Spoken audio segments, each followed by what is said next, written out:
alternatives, and today I wanted to talk with you about how we can protect our mind and feed it and nurture it during this time.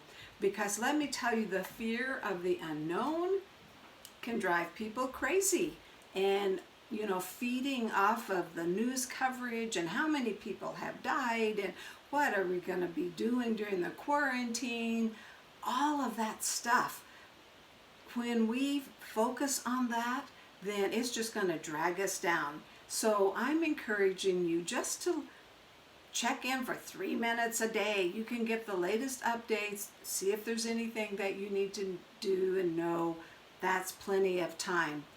And then you can begin to focus on something else, because that is so important right now.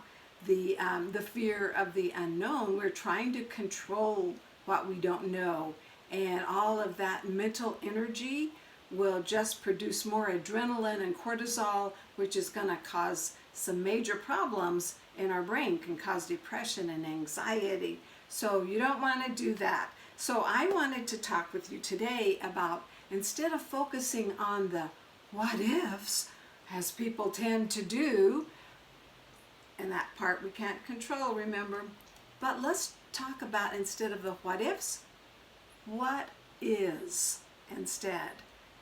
What is, the fact is, hey, I'm still here, I'm still healthy, as are the majority of people. Remember, it's the minority that are suffering, that actually get the COVID virus, and then there are many reports of how they're coming out of that.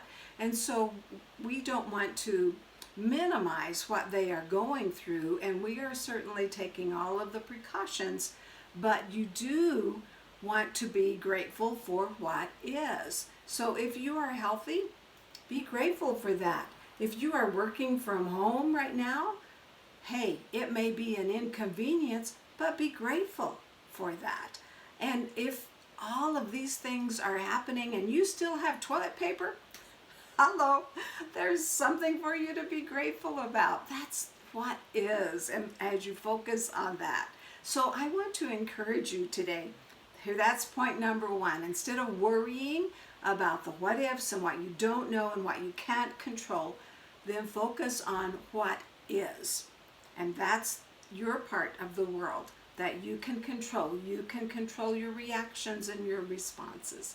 Secondly, is that have a good belly laugh. I mean, oh my goodness, there's so many jokes out there today on the internet and on social media that you can have a good belly laugh every day. And you know what they say about laughter is the best medicine. It brings up your endorphins. It's going to make you feel better. It will help your immune system.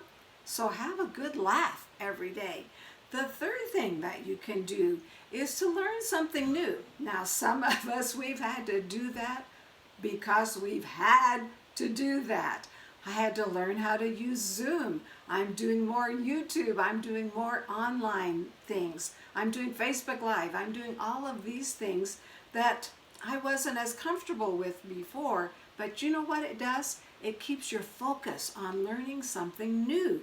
And then that is going to keep you out of trouble. It's going to keep you from getting into that deep depression or anxiety. Now, if you do experience that deep depression and it's really impeding your way of life, your daily living, hey, reach out to your doctor, reach out to a counselor. Sometimes just talking with some is extremely important. But if you're just kind of on the, I'm just not feeling up to that, and you're kind of slipping down into a state of depression, let me tell you something I recommend to all my clients, and that is keep a gratitude